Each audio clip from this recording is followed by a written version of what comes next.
Everything seemed peaceful until it wasn't. Watch till the end. Write in the comments where you're watching from, and don't forget to like and subscribe. The evening sky over Los Angeles shifted slowly from gold to amber, the last strands of sunlight dissolving into the skyline. The park breathed with life, yet carried a rare stillness that belonged to no other part of the city. Families gathered under tall trees, children ran barefoot through the grass, and bicycles rattled along winding paths. It was a kind of peace that seemed fragile, as though it could vanish at the smallest disturbance. But for the moment, it remained untouched. On a quiet stretch, shaded by the wide arms of an old oak tree, Ella sat alone on a wooden bench. A book rested in her lap, though her eyes often drifted away from the page toward the glowing horizon. She had chosen this spot deliberately, away from the crowd, where the hum of the city felt muted, softened into something almost distant. For her, this park was not simply a public space, it was a sanctuary.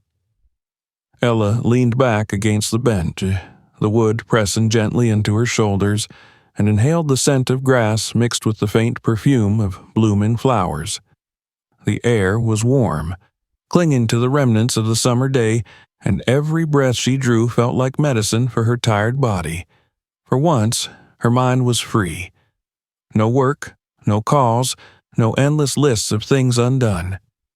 Just this moment, still and unbroken. Yet even as she closed her eyes to savor the quiet, her thoughts circled inevitably back to her husband. Somewhere beyond the trees, she knew he was training, his body moving with the same grace and precision she had admired for decades. Jean-Claude Van Damme had never confined himself to the walls of a gym. The open space, the rhythm of nature, and the calm of dusk suited him far better. He belonged here, in movement and stillness at once. She pictured him as she had so many evenings before, the sharp posture, the controlled breathing, the way even his most explosive strikes seemed to flow with ease rather than brute force.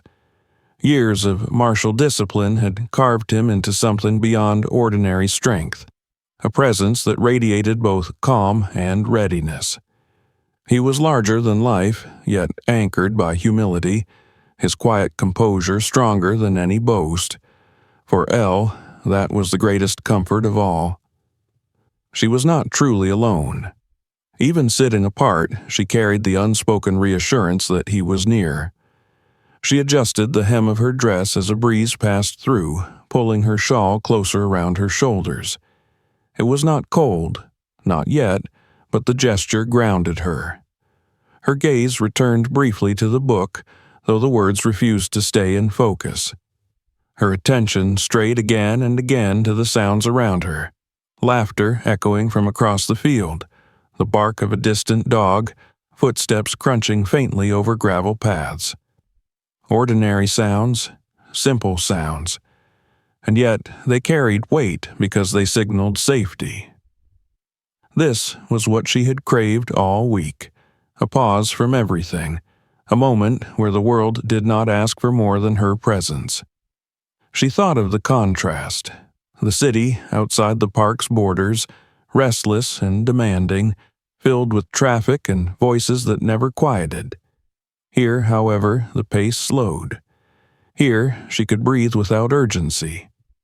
She allowed herself to smile faintly, feeling the tension in her shoulders unravel thread by thread. For a brief while, she even forgot her phone lying in her bag. The thought of checking messages, of summoning her husband with a text about where she sat, flickered across her mind. But she dismissed it. Not out of carelessness, but because the peace was too precious to break with the vibration of a device. He would find her, as he always did, and when he did, they would walk home together. The lamps lining the path flickered awake one by one, their halos pale against the deepening dusk. The shift in light painted the park in softer hues, shadows stretching long across the grass. Ella watched quietly, noting the balance between fading day and rising night. She was steady, content. Her eyes fell back to her book once more, but she did not read.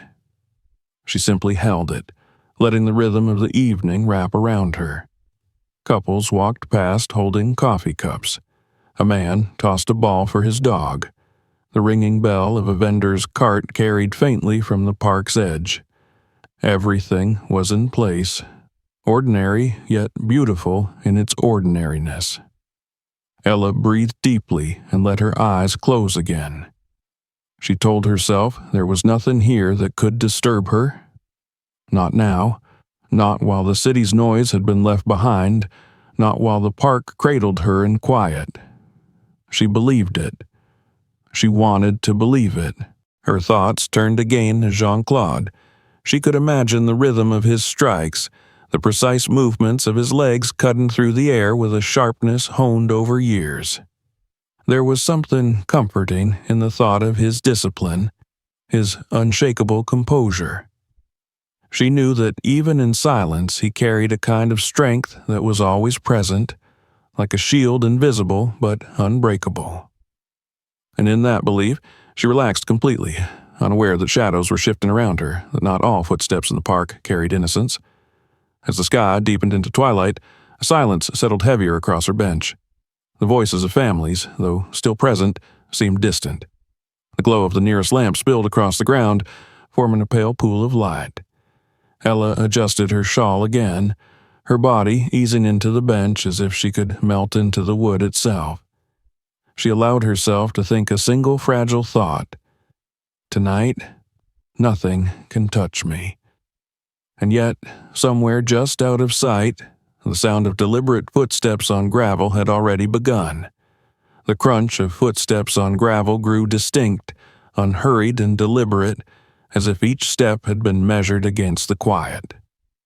Elle's eyes opened. The pool of lamplight stretched thin across the path, and from its edge a figure separated itself from the deepening blue of dusk. He wore a pressed uniform that caught the glow in quick metallic flashes, buttons, a name bar, the beveled edge of a badge. He stopped a pace from the bench and didn't speak. For a moment, there was only the small rustling of leaves above them and somewhere far off the clatter of a bicycle chain.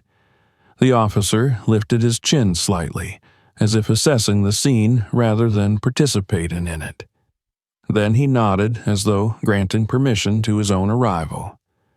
"Good evening," he said. His voice was smooth, practiced, the kind that could be friendly or cold depending on the angle you stood to hear it. Ella straightened, her book half closed in her lap. She returned the greeting with a quiet politeness, offering the simplest shape of a smile. In another moment, he might have moved on, and the evening would have sealed itself again, unbroken. But he remained, a fixed point in the soft motion of the park. "You come here often?" he asked, not looking at the trees or the sky or the path, only at her. For a heartbeat, Elle thought the question merely routine, a harmless attempt at conversation from someone working alone in the twilight. Yet there was something exacting in his focus, a scrutiny that didn't feel like care so much as measurement. "Sometimes," she said, careful to keep her tone neutral. "It's peaceful." "Peace is hard to find," he replied, and then, with no invitation, sat down.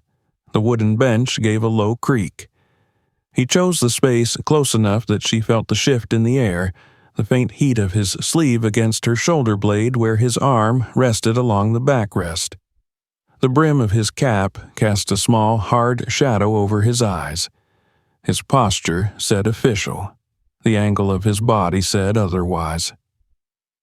Ella eased herself an inch toward the far end of the bench, a movement so slight it could have been the natural repositioning of someone who had been sitting too long. He let his gaze follow the movement. "Don't let me interrupt," he murmured. "I'm only here to make sure everything's okay." "I'm fine," she said. "Thank you." He nodded slowly, as if she had confirmed something he already believed. "It's interesting," he continued, "how different people are when the city finally quiets down. You really can see them." His smile appeared without warmth and disappeared the same way. "You're not like most." A thin line of tension drew across her shoulders. The comment was meant to be flattering, but it landed with the weight of inventory, not kindness. Ella closed her book gently, keeping a finger at the page to mark her place. "I'm just reading," she said. "Good habit," he said, eyes lowering briefly to the cover, then rising again. "Keeps you out of trouble." He reclined a fraction more into the bench. His arm stayed where it was. His knuckles were close enough that she could sense each subtle flex of his fingers along the wood. He gave another small smile aimed more at her reaction than at the conversation itself. The air had changed. Not loud, not dramatic, just heavier. Ella adjusted her shawl, a quiet gesture that made her feel contained. "Is something wrong, officer?" She glanced at the name etched into the metal on his chest. "Grant." "No," he said at once, his answer too quick to be casual. "Not at all. Routine patrol." He let the words settle, then tilted his head. "You didn't answer my question." "About what?" "If you come here often." He repeated himself as if the evening were a form to be filled and the box next to that line still empty. "I do, sometimes," she said again, softer. "It helps me relax." "Relaxation is important," he said, "though you have to be careful. People let their guard down." He turned his body slightly toward her. "Not smart to be alone." "I'm not alone," she said, and even as she spoke, she kept the words ordinary, not defensive. "My husband is nearby." That produced a pause. The silence was almost imperceptible, half a second in which something behind his eyes shifted. When he answered, the voice was the same, but the smile that came with it had tightened. "Good," he said, "good to know." A pair of joggers passed on the path in a steady rhythm of breath and rubber on gravel. They didn't look up. The lamp buzzed faintly. A moth circled it in imperfect ovals. The normalcy of the park held steady around them, and somehow that made the pressure beside her feel even more enclosed, as if whatever was happening here was happening inside glass. "Where's he training?" Grant asked. "Your husband?" She weighed the question before answering, then decided to keep her reply vague. "Nearby." He studied her, a small calculation tightening the corner of his mouth. "You sound sure of that." "I am." "Confidence," he said softly. "I like that." He left the sentence sitting between them, unfinished by design. Ella could feel the conversation turning on hinges that weren't hers. She placed the book into her bag with deliberate care, as if the act of packing it away might signal the closing of a moment. She did not want to be rude. She did not want to be afraid. She wanted to be left alone. "Officer, I appreciate your checking in," she said. "I'm going to take a short walk." She began to stand. The movement was calm, composed, the kind that in any other situation would have been unremarkable. But the officer's hand moved with hers. Two fingers tapped the bench beside her hip in a faint, arrhythmic pattern. Tap, pause, tap, then his arm shifted across the backrest, tightening the invisible arc behind her shoulders. He didn't touch her, not yet. He only guided the space as if he owned it. "No need to rush off," he said. "We were just talking."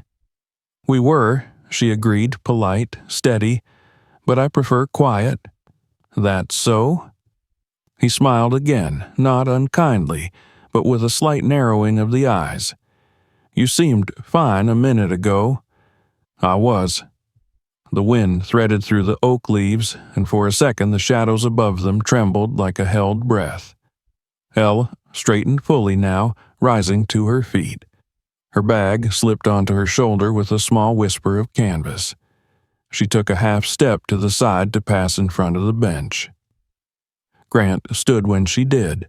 He rose quickly, as if drawn by a spring, and the uniform that had looked at a distance like a symbol now looked close like a barrier. He shifted to stand squarely in the narrow path between the bench and the open walkway, an arrangement that had the trivial appearance of coincidence and the unmistakable feel of intention. The lamplight laid a hard, pale stripe along the brim of his cap and the bridge of his nose.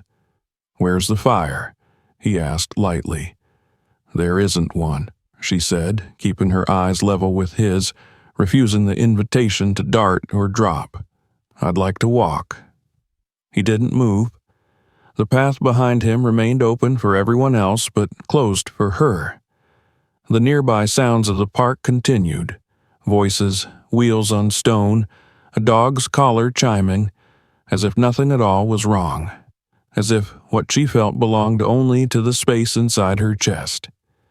"People misunderstand me sometimes," he went on, dropping his voice lower, lowering it as if he were confiding something that would prove he meant well.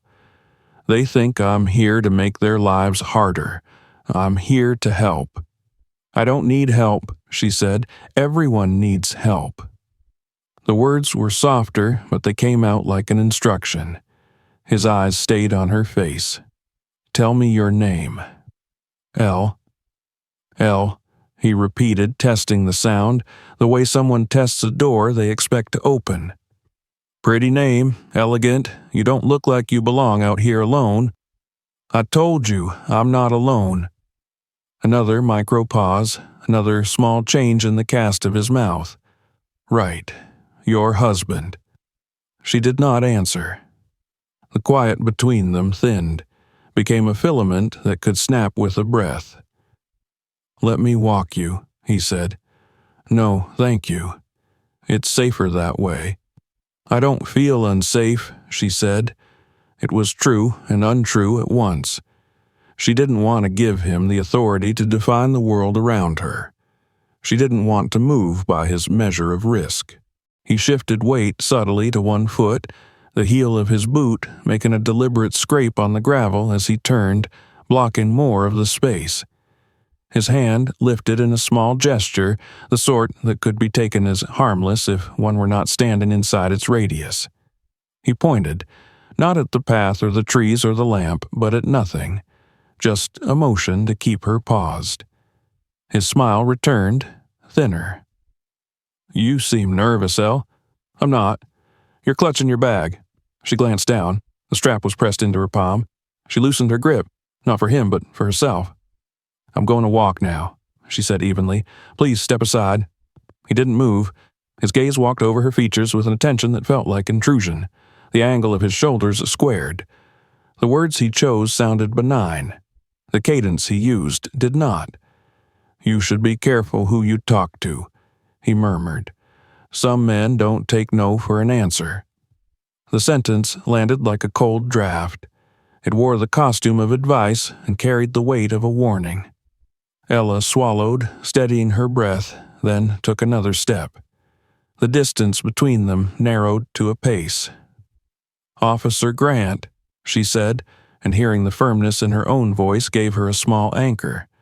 "Please, let me pass." He breathed out through his nose, a quiet, dismissive sound that might have been amusement. He tipped his head, as if listening for something only he could hear, and then smiled. "We're having a conversation." "No," she said, "you're having one. I said I prefer quiet." The words, simple as they were, changed the air again. He did not tilt his head this time. He stilled. The smile stayed in place but lost its pretense of warmth. Somewhere beyond them a child laughed, high and clear, and the sound stranded itself a few feet from where they stood, unable to travel the last measure between ordinary life and the tight circle they occupied under the lamp. Ella stepped to the side to go around him. His hand moved. It was quick and deliberate, landing just above her wrist and closing there as though his fingers had found a mark. Not violent enough to draw attention from the path, not gentle enough to be mistaken. The pressure told its own story.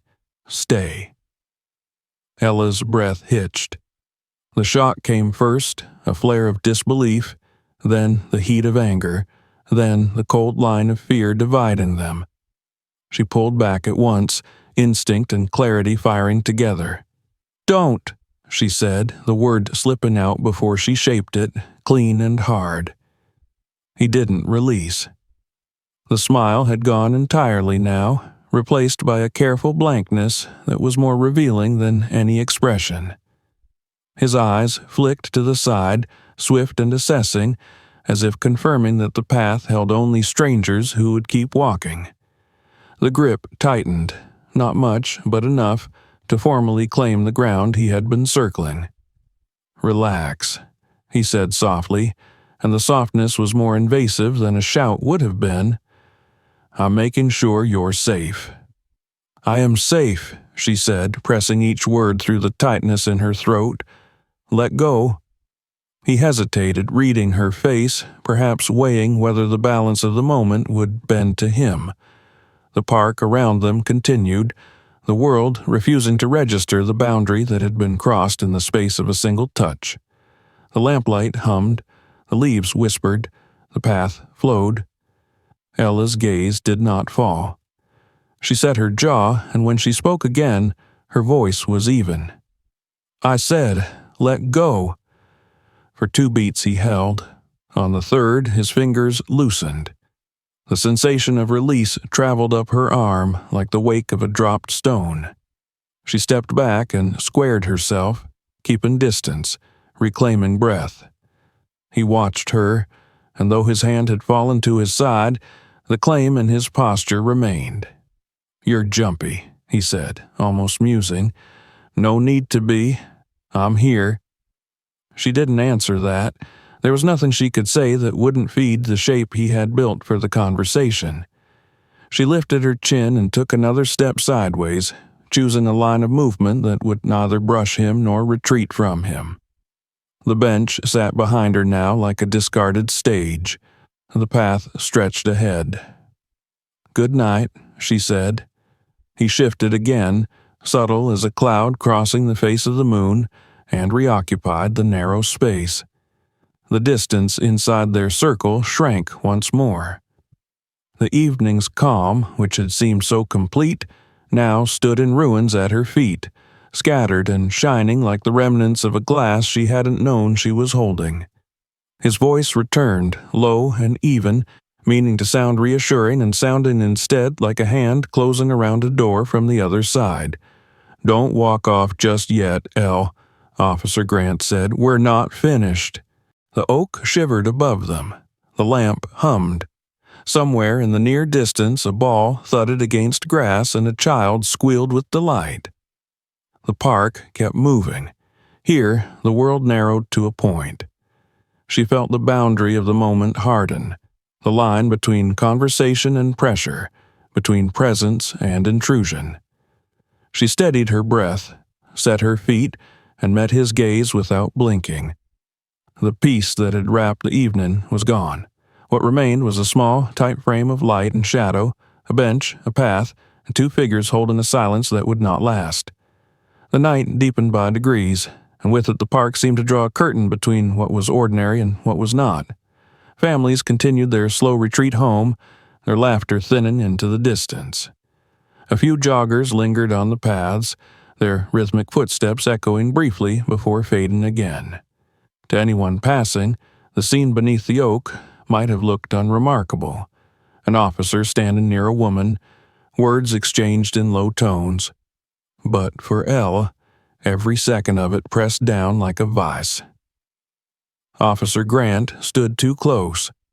His posture was casual enough to mask intent, but the authority woven into his stance gave the encounter a weight that others could not see. He held his cap at a precise angle, his jaw set as if carved from stone, his eyes never leaving her face. "I told you," Ella said steadily. "I prefer quiet." Grant's smirk returned, thinner than before. "Quiet's overrated. Besides, company's better." She tightened her shawl around her shoulders, drawing a faint line of separation between them. "I didn't ask for company." "No," he said, as though indulging a child's correction, "but I thought you needed it." The ease in his tone felt more invasive than his words. Ella's grip on her bag strap tightened. She shifted her weight, preparing to step past him, but his arm lifted subtly, barring the path as though by coincidence. His smile widened when he saw her hesitate. "You said your husband's nearby," he remarked, his voice pitched low. "Funny, I don't see anyone." "He's here," Ella replied, her voice firm despite the tightening in her chest. Grant's eyes narrowed, suspicion mixing with arrogance. "You think dropping that line is going to scare me off?" He chuckled softly, shaking his head. "That works on boys, not on men in uniform." Her pulse quickened. "You're out of line, officer." The words sharpened the air between them. He leaned closer, so close that his breath brushed her ear. "Out of line?" he whispered. "I decide where the line is." Ella jerked her head back, her eyes flashing with controlled anger. Her instincts screamed to shout, to call out for help, but fear coiled in her chest. To a passerby, it would look like nothing more than a conversation. She knew this, and so did he. "Step aside," she demanded. "Now." Grant tilted his head, pretending to consider it. "You know what I see?" he said slowly. "A woman sitting in the dark, waiting for someone who isn't here, and me, the only one making sure she's safe. I think you should be thanking me."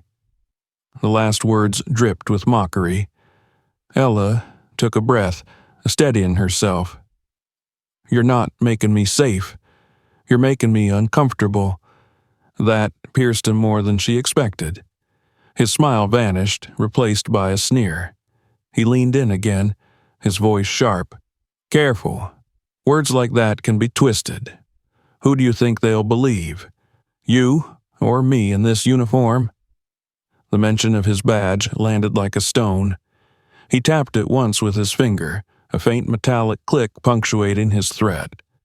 Her jaw clenched. Fear ran its course, but behind it something stronger rose, a refusal to be silenced. "I don't care what you wear," she said firmly. "This is harassment." Grant's expression hardened. The mask of charm dropped completely, replaced by the naked force of entitlement. He shifted closer, so close she had to step back until the bench pressed against the back of her legs. His hand shot out, gripping her shoulder with sudden force. Pain lanced down her arm. "Sit down," he ordered. The command rang out sharper than any of his words so far. It was not a request. It was possession. Ella shoved his hand away with all the strength she had. "Don't touch me." The sharpness of her voice carried farther than she intended, and a few heads on the path turned. For a fleeting moment, the officer's composure cracked. He looked to the side, noting the glances, then forced a laugh. "Feisty," he muttered under his breath, loud enough only for her to hear. "Most don't talk to me like that." She stood her ground, though her heart thundered in her chest. "Then maybe you should listen." Grant's eyes darkened. "You think anyone's going to believe this little story of yours? I'm the one sworn to protect. You're just another voice in the dark." The weight of his arrogance pressed against her like a wall, but she did not flinch, not now. Her fear had sharpened into defiance, a steel thread woven through her trembling frame. The tension grew thick, wrapping around the space under the oak. On the path nearby, a couple walked by with coffee cups in hand. They smiled faintly at one another, oblivious to the storm brewing feet away. The lamplight glowed softly, indifferent to the ugliness beneath it. Elle's voice rose again, louder this time, cutting through the ordinary sounds of the park. "I told you to stop!" Grant's jaw tightened, his hand twitching near his belt as though reminding himself of the weapon at his side. His teeth clenched, his composure shattering under the weight of her refusal. "You don't know who you're dealing with," he hissed. Her chest heaved, but she did not step back. Neither do you. The space between them grew taut, like the moment before glass shatters. Every breath Ella drew felt heavy, every second stretching too long. She knew the danger had grown real. He no longer cared for appearances. The mask was gone. But even as fear pressed against her ribs, another thought pushed forward. Jean-Claude was near. He always was. If she could endure a little longer, if she could hold her ground, the balance would shift. The evening had begun with peace. Now it teetered on the edge of violence. And Ella understood with icy clarity. The night was about to break open. The silence between them had grown suffocating, a thin rope strung too tightly to hold. Elle's chest heaved as she stood beneath the lamplight, Grant's looming shadow stretching across her, his words dripping menace. The park around them remained blind to the storm under the oak. Children still laughed at the far playground, couples strolled arm in arm, dogs barked faintly in the distance. But to Elle, the world had narrowed into a cage with one door, and that door was barred by the officer's pride.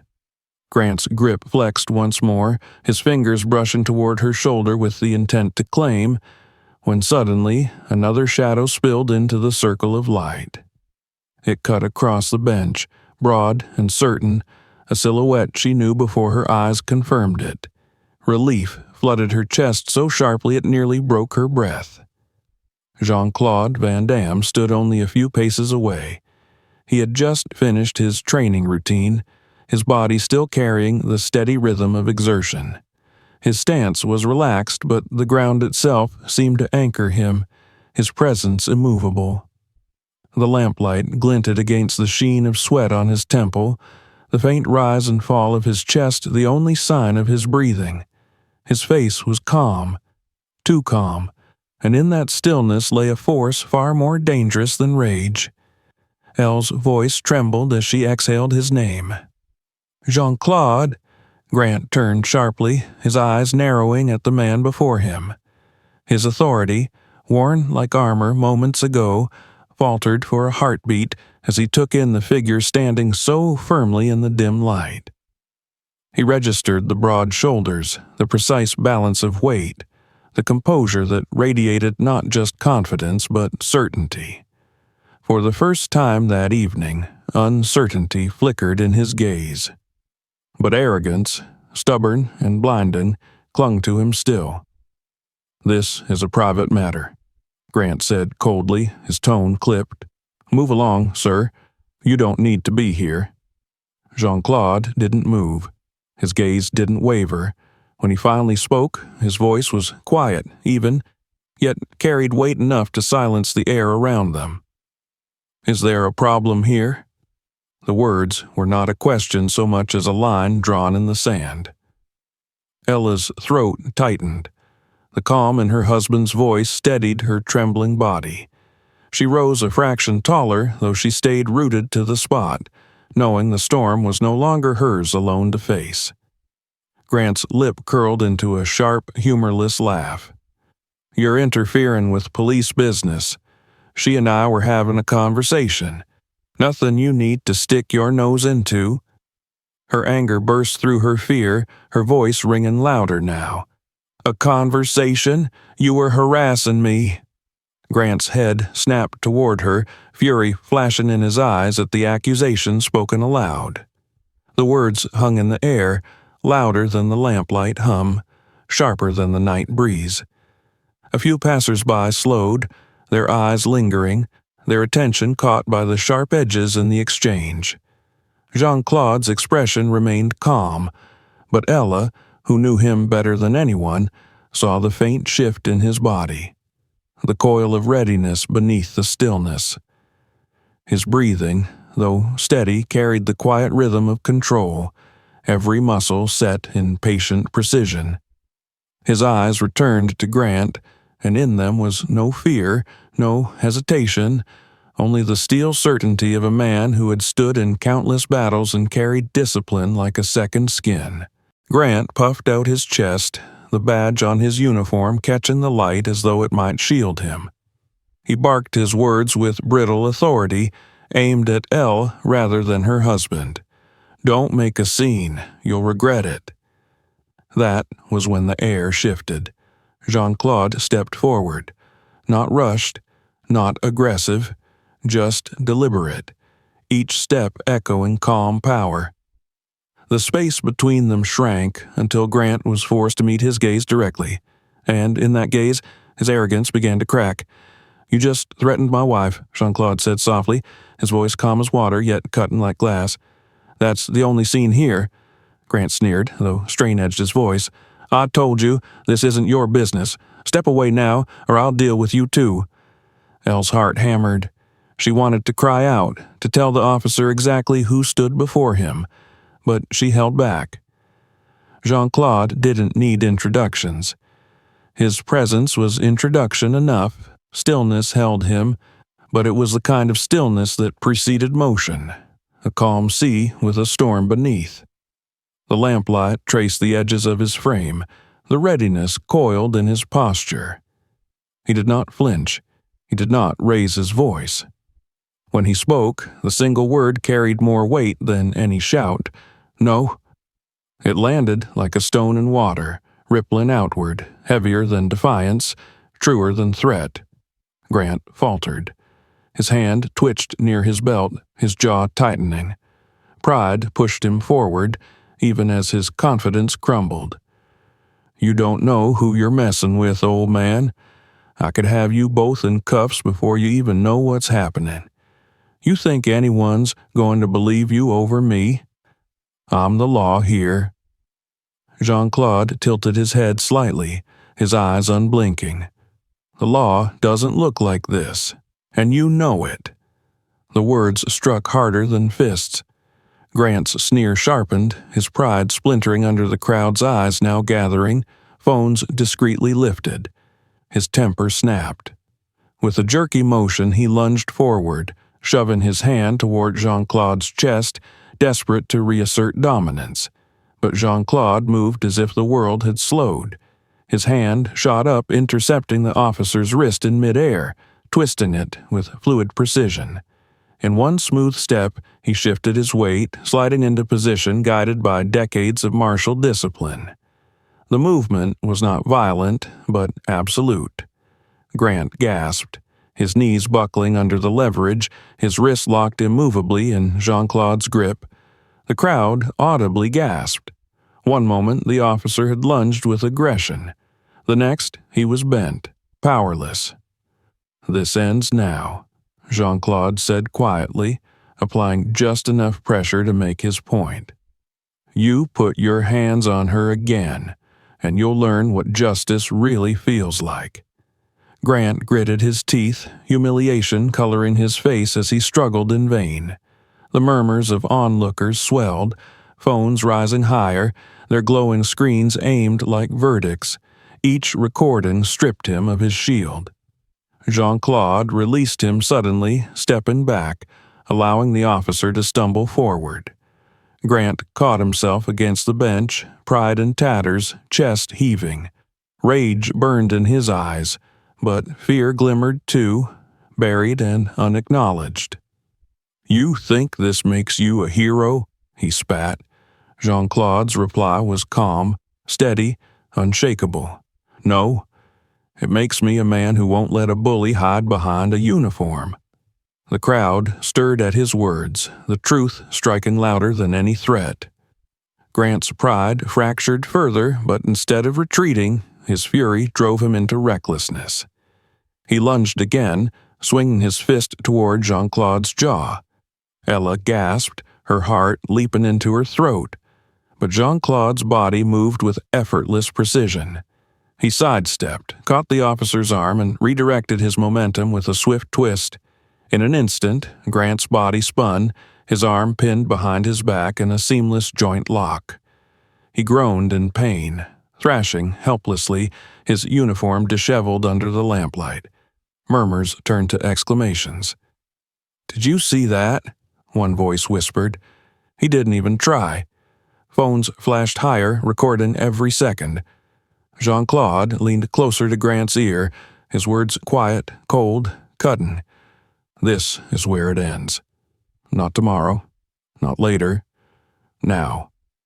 With a firm shove, he released him once more. Grant stumbled forward, his face contorted with rage and humiliation, his authority shattered in the eyes of everyone watching. And as Jean-Claude stood tall, calm, immovable, it became clear to all that the badge on Grant's chest was nothing more than an empty emblem. The balance had shifted. The crowd knew it. Elle knew it. And Grant, though he fought to deny it, knew it too. Grant stood trembling, his breath ragged, his uniform no longer crisp but rumpled and crooked.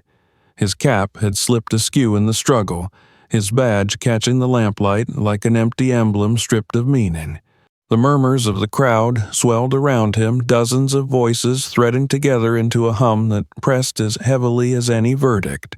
Screens glowed in the gathering dusk, phones raised high, recording every word, every move, preserving the scene beyond his reach. "You think you've won?" Grant spat, pointing a trembling finger toward Jean-Claude. His voice cracked as it rose. "You assaulted an officer. I'll call for backup. You'll regret humiliating me." Jean-Claude didn't flinch. His posture was calm, his breathing even, his gaze fixed like iron. He didn't raise his voice. He didn't need to. The stillness in him carried more weight than any of Grant's threats. "No," he said evenly. "Everyone here saw what you did. They know the truth. That's more powerful than your badge." The words struck the crowd as much as the officer. Murmurs turned into clearer voices, notes of outrage mixing with affirmation. "We saw it all," a man shouted from the back. "It's on video," another added, raising his phone higher. A woman at the front, her voice steady, declared, "She told you no. We all heard it." Grant's face drained of color as the voices grew louder. For the first time, true fear flickered in his eyes. His authority, the armor he had leaned on, the shield he believed untouchable, was collapsing, crushed under the weight of witnesses. Still, pride refused to let him retreat. He straightened his cap, smoothed his uniform with trembling hands, and sneered bitterly. "You'll regret this, both of you. This isn't over." Jean-Claude remained silent. His silence was sharper than words, more devastating than any threat. He stepped to Elle's side, resting a steadying hand on her shoulder. She leaned into him, her body still trembling with adrenaline, her breath uneven. But with him beside her, strength returned, thread by thread. They began to walk away from the bench, the crowd parting instinctively, eyes following, phones still raised. Behind them, Grant's voice rang out again, desperate, hollow. "You hear me? This isn't the end. I'll make you pay." But his words no longer held power. They fell flat against the murmurs, drowned by whispers of outrage and disbelief. Every recording was proof. Every witness was a mirror held up to his arrogance. He had already lost. Elle's steps were unsteady at first, her shawl clutched tightly around her shoulders. Tears welled at the corners of her eyes, not from fear now, but from release. She tilted her head toward her husband, her voice breaking softly. I thought he was going to—" Jean-Claude interrupted gently, his tone quiet but resolute. "He didn't. And he won't." She looked up at him, her vision blurred by tears, her chest tight. "How do you stay so calm? Even when he threatened me, even when he tried to hurt you, you didn't even flinch." His lips curved into the faintest of smiles, the calm in his eyes unshaken. "Because fear gives him power. Calm takes it away. You don't fight a bully with rage. You fight him with control. That's how you win." The words sank into her like sunlight breaking through storm clouds. For Elle, this night was more than a rescue. It was a lesson. True strength was not reckless. It was not loud. It was quiet, disciplined, unshakable. Behind them, Grant stood alone, his chest heaving, his pride shattered into pieces that no badge could glue back together. The glow of dozens of phones lit him like a trial he could not escape. Every recording was a witness. Every murmur was a judgment. The authority he thought unbreakable had dissolved into nothing more than noise. Jean-Claude guided Elle gently toward the edge of the park, the streetlights ahead casting warm halos over the pavement. The hum of the city returned, soft at first, then louder as they stepped back into its rhythm. She let the tears fall now, not in fear, but in gratitude, in awe of the man walking beside her. He placed his hand lightly on her back. "Strength," he said softly, "isn't about how hard you hit. It's about how you protect, how you stand for what's right, even when it's difficult." She nodded, her lips trembling into a faint smile through her tears. She would never forget this night. Not the fear, not the humiliation, but most of all the truth her husband had shown her.